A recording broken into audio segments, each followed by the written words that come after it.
Hey, I'm back and we are working in Illustrator and we're going to work on our Illustrator document for our introduction.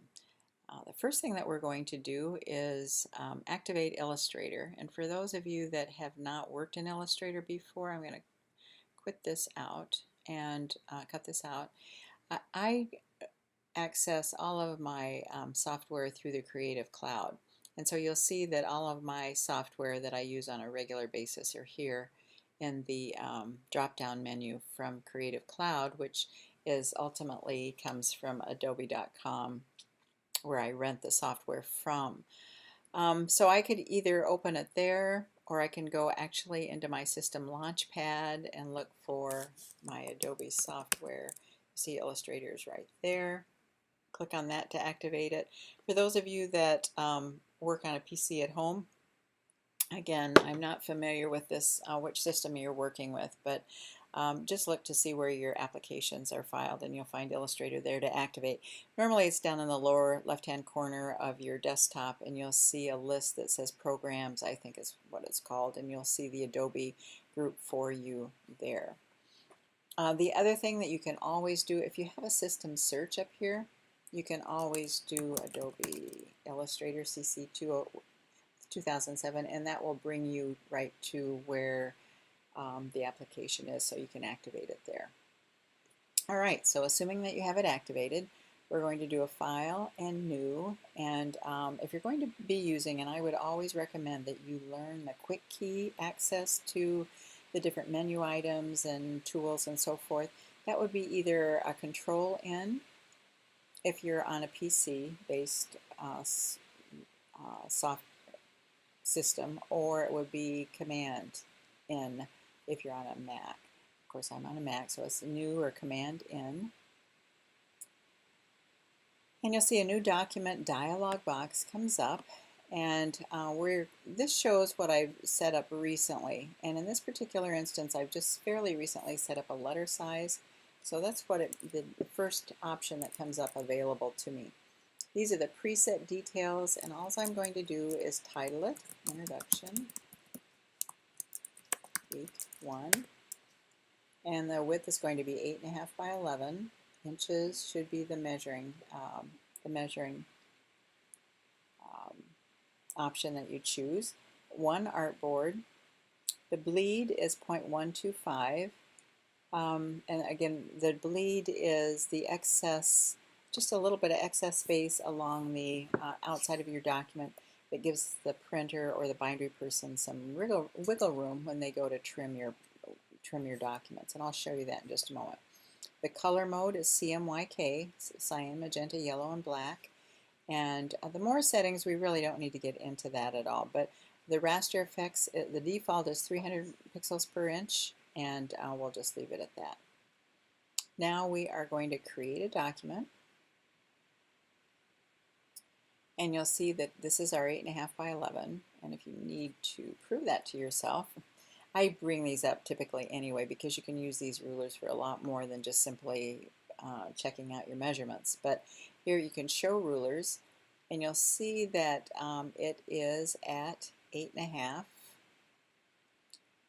The document size is this white box. This is the printable area, or it's called the artboard, and this is anything that's inside this area will print. Anything outside that black line is not going to print. The red line, remember, is the, it's called the bleed, hence red. Anyway, that's how I remember it, bleed. And it's the extra space that we extend our color and our images and our typeface if we're trying to design something right up to the edge of our document. This gives the printer a little bit of wiggle room in that if they trimmed it just not exactly, now they're very, very good, don't get me wrong, but if they just don't print it just exactly right or trim it just exactly right, you might end up with unsightly white edges. So that's what the bleed is for. So we've got 8.5 by 11 with a bleed at 0.125.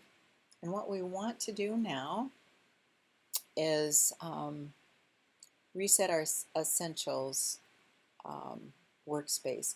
This workspace, they have different designed workspaces. What happens if you choose a different workspace here for printing and proofing or painting, or um, the tools and the panels, primarily the panels, are immediately changed so that you can more easily access the panels that you would typically need for that particular job.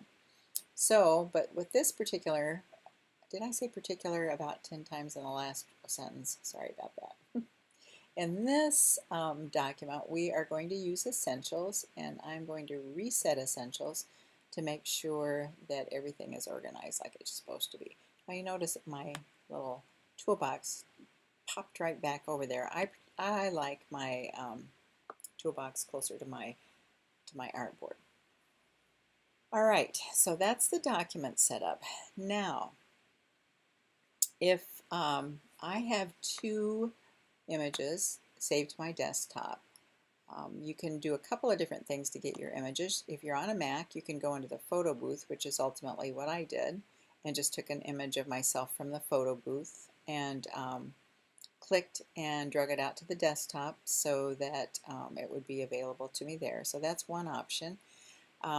If you have images like a file folder of images, or if you have, let's see, I think pretty sure in photos I have file images that I could possibly use. Not any of me there, but there are certainly other images that are available to me there.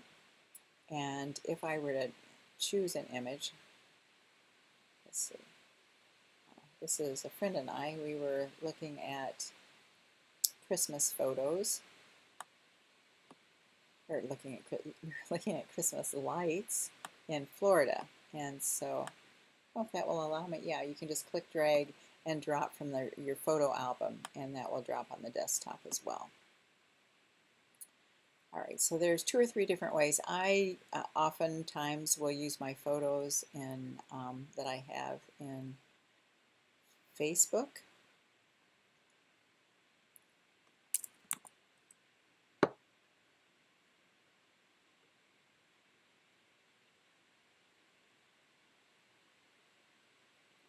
Photos here. And I'll see one here that I think might work, so I'll click on that. And then I'll go down here to options, and I'll say download. And then that allows you to download and save that file, which I've already done. It's already on my desktop. So there you go. All right, so now we have our Illustrator document, and we have the image on our desktop, and we are going to, again for the new introduction assignment, we are going to place this image and work with it a little bit to make it more interesting for an introduction, a little bit more abstract maybe. So we're going to do File and Place. And when you're placing a file, you're only using it temporarily in this particular document. When you do File and Save, if you don't embed the image, then it's not going to stay with this particular document. It's going to go back to your original saving spot, which was out on the desktop, which is the main reason why I don't want you to send me an Illustrator file, because we typically place documents, makes the file size a little bit smaller. We typically place documents, so if you just send out the Illustrator file, I won't get that document with the image with me. It will stay wherever your original desktop or file folder, wherever the original filing spot is. So again, remember to save out your document as when you're saving it for your assignment, save it as a PDF. All right, so let me see. Is this the one that I thought I might use? Let's place this one.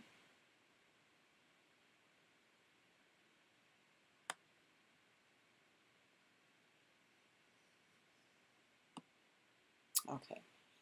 Now, there is the image that we're going to place, that we're going to work with. I don't really want all that garbage behind. I mean, that's my dirty closet. Can you see it over there? That's my hallway. That old granny chair that I sit in.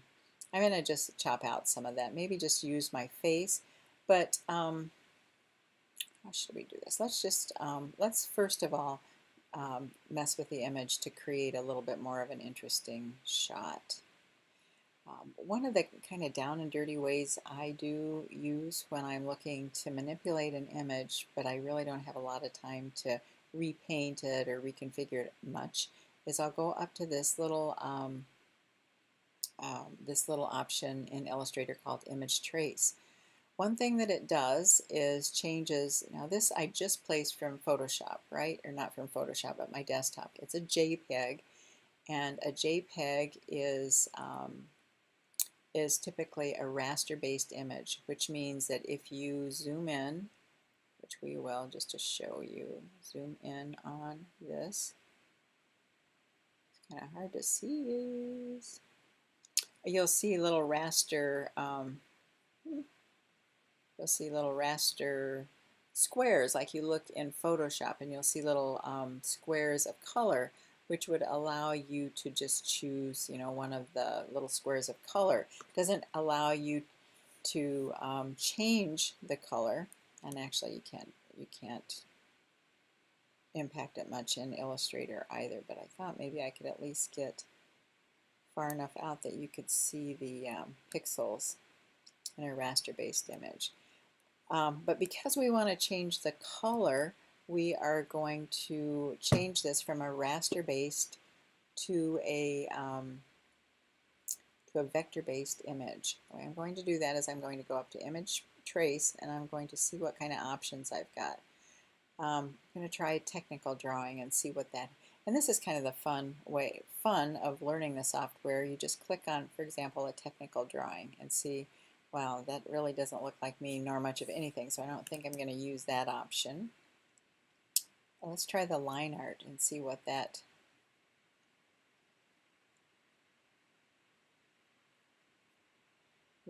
either.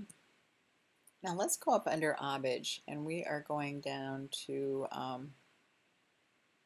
Image Trace. So I was thinking maybe there was some way that we could change those defaults so that we could maybe make it look a little bit more like that, like a drawing, but I'm not seeing it right now, so I'll have to look that up and then give you an overview of it later. Let's see what a silhouette looks like. Yeah, that's not going to work either. All right, so let's see. What did I do with this one?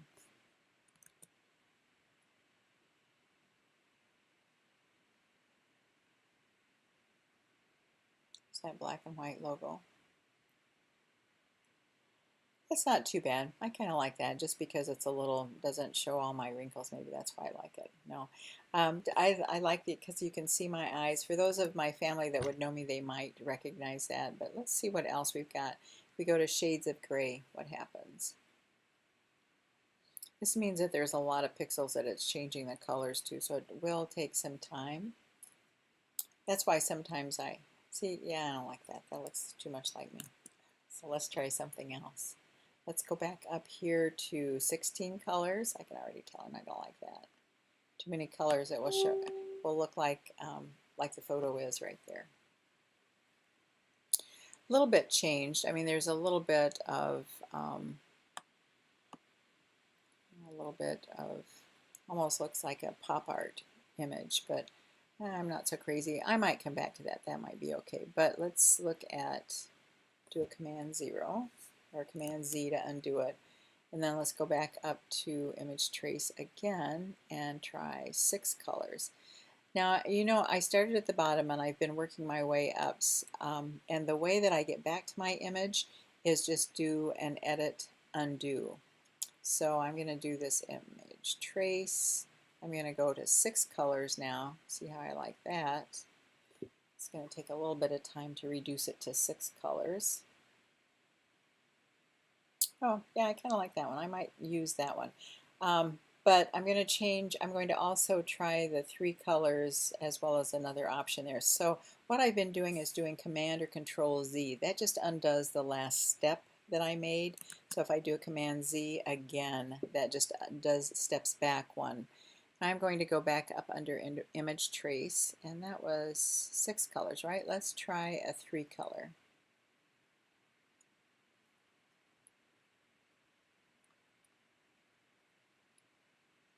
Actually, that's not too bad either. So now I've got a decision. Do I want to use the 6 color or do I want to use the 3 color?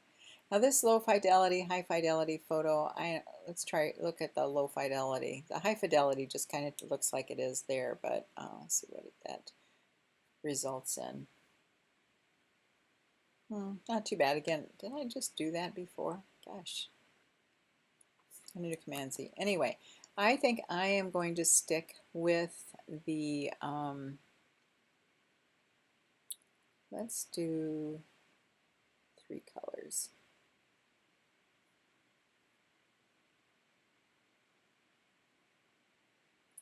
Now you'll notice I'm still working with this image as one big solid image. There's no, there's not anything that allows me to select any of these colors individually. The way that I have to do that is rather than leaving it as it is with the tracing result alone, I'm going to expand it. Remember, you always have to expand it because otherwise it will only be accessible large image at a time. When I expand it, and you'll see what happens. This is turning it now from the from a large pixel-based image to individually selected ability to select vector image. So I don't know. I think the next thing that I'm going to show you how to do now that we have the image selected is I'm going to change up some of these colors. And the way that I'm going to do that, you'll see that I can choose the colors individually, and I'll still have these little anchor points that allow me to either size it or delete it or whatever. Right now what I'm going to do is I'm going to, rather than the selection tool, I'm going to go over here to the direct selection tool. And that will allow me to select just this dark brown shape over here and delete it. I think I kind of like that shape, so I'm going to leave that there. I don't want that much head space and just blank area that, and I might put it in a frame too. I'll show you how to do that, but in the meantime I think I'll just see if I can. Now that's going to take out too much of my hair, I guess. Let's go around at the bottom here. You'll see that I have the direct selection tool, and I'm just trying to eliminate pixels that I don't want to use. These are not selected, these are selected. Let's see what happens if I just hit delete. I love that Command Z or Control Z because that just undoes the last step that I did. I don't know, that's not too bad. What happens if I choose that? Get rid of that. I think I'm going to leave that.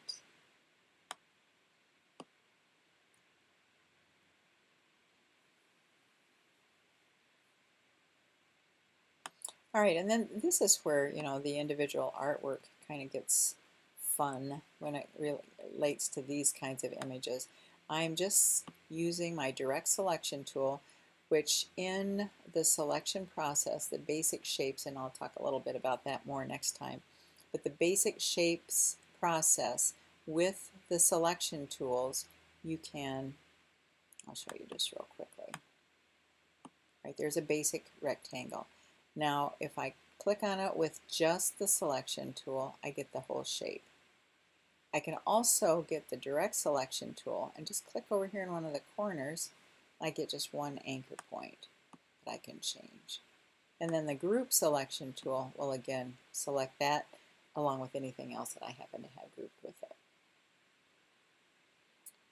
All right, so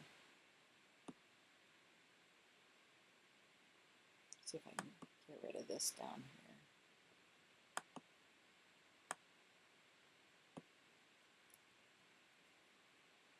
I'm going to get rid of this up here.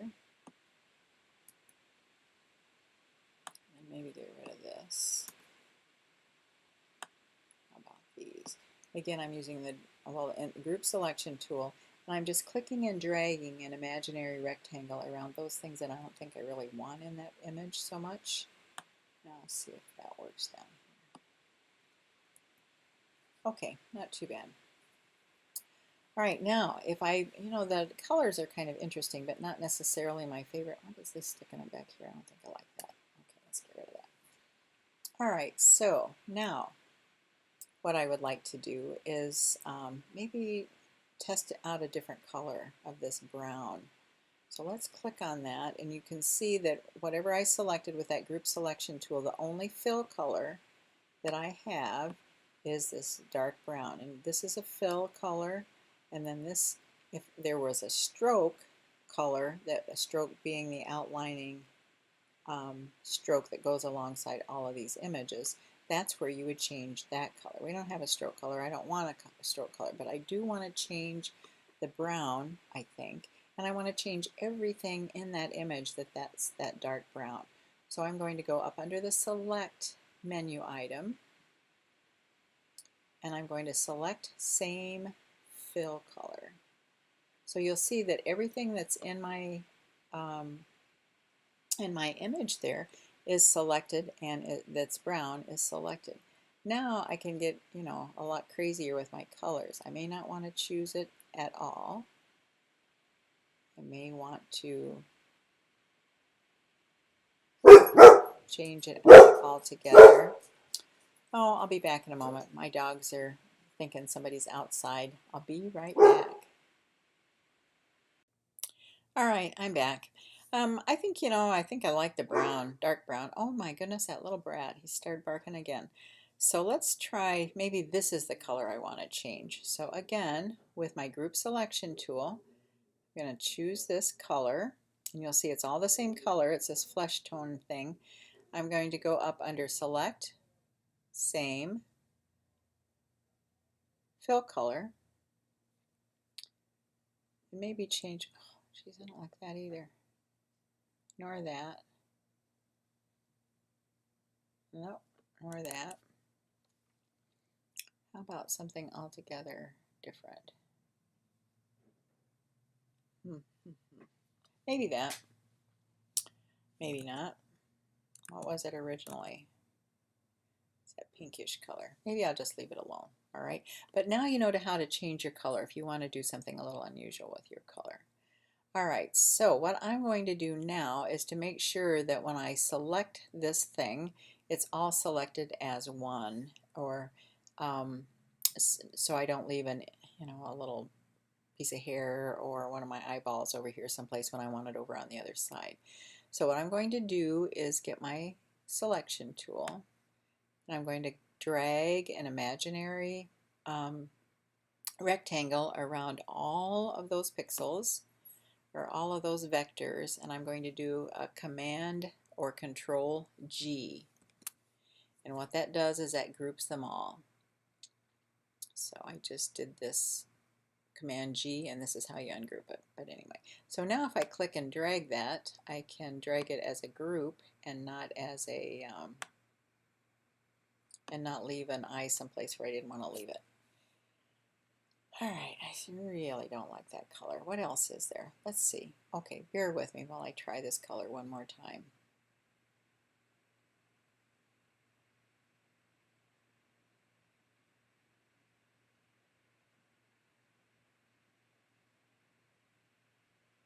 All right, so let's try this color then. I'm going to do a select same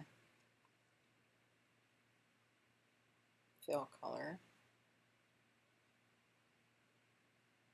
And we're going to change that to, see, I'm really looking, you still want to maintain the values if, you know, if you're trying to establish the planes by values. So I want a dark, and I want a mid-tone, and I want light. Well, these are all pretty, in terms of hue intensity, pretty much the same, but let's see what this is.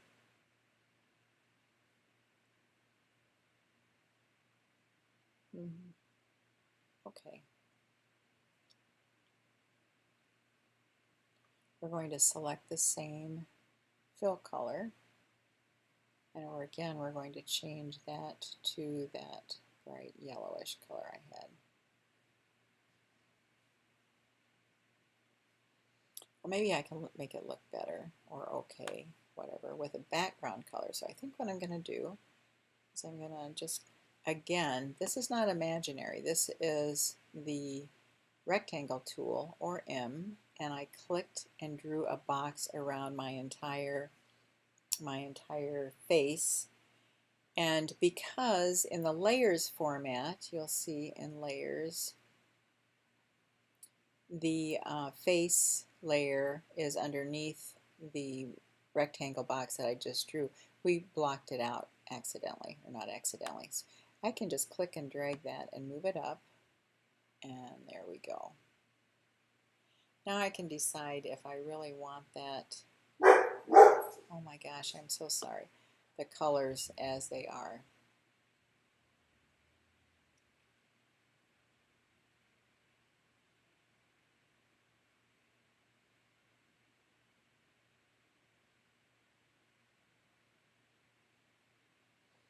All right, you guys that like to play with color, you know that you could too, I'm sure, play with it forever. So I'm just going to leave it as is.